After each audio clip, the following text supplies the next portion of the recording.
Nginikhumbuze phela ku-Sungazing.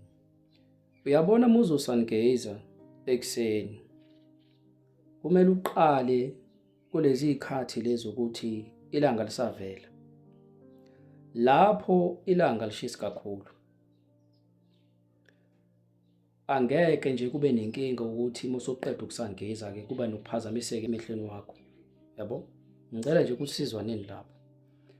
Ebese-ke uthi ilanga mese liqala ukukhuphuka-ke le phezulu, ngalezo y'khathi-ke lezo, ungasangazi, ungaba khona nje kuphela elangeni, kodwa-ke ungalibuki ngamehlo wakho, yabo?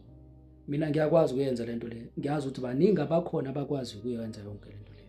Sengikhulumela ukuthi uma ngabe usaqala, mhlawumbe ukhe wabona ividiyo lapho ngikhuluma ngokuthi usangaze, bese vele wena uyakwenza lokho. Angifuni kusasa nifike lapha ningibhalele ukuthi awe ra, yendoda, yabo lento yakho wena uzosilimaza amehlo, yabo? Bese uthi lapha entambama ilanga la selishona khona,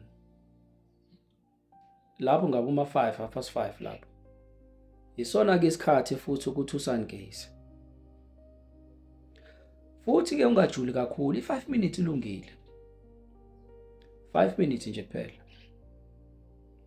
Ngesinye isikhathi mengabe mhlawumbe wena ufuna ukusangaza la ilanga lishisa khona kakhulu, ungavala amehlo ubheke ilanga, nalokho kuyasiza, yabo?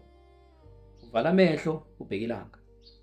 Futhi le nto ngike ngayichaza ukuthi uma ungavala amehlo 10 minutes mengabe usafuna ukufunda ukwazi ukubheka ilanga, wavala amehlo akho just for i-10 minutes ubheke ilanga kanje, uwavalile amehlo akho, uzobona, uzothi uma wavula amehlo uzokhona ukubhekana nelanga ngisho noma lishisa kakhulu. Into engizama ukuyisho la ukuthi uma usangaza lapha ilanga lingashisi kakhulu, ukulibuka kwakho kuyoba ngathi ubheka inyanga nje kanje, kubone nje ubusuku uma ubheka inyanga.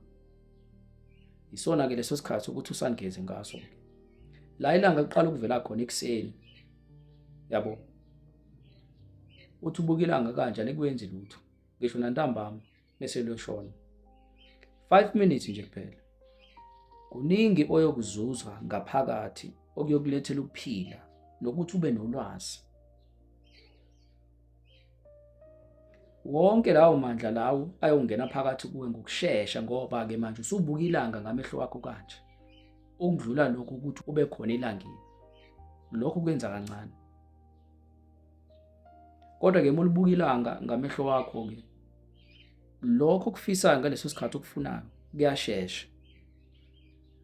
Ikakhulukazi mengabe uzoyenza lento lena ngesimo sokuthi mhlambe uyazi nawe ukuthi hayi lokho ngikwenza ngoba ngifuna ukuphila, khona into engiphazamisayo ngifuna ukuthi indlule, kuzokwenzeka lokho, yabo?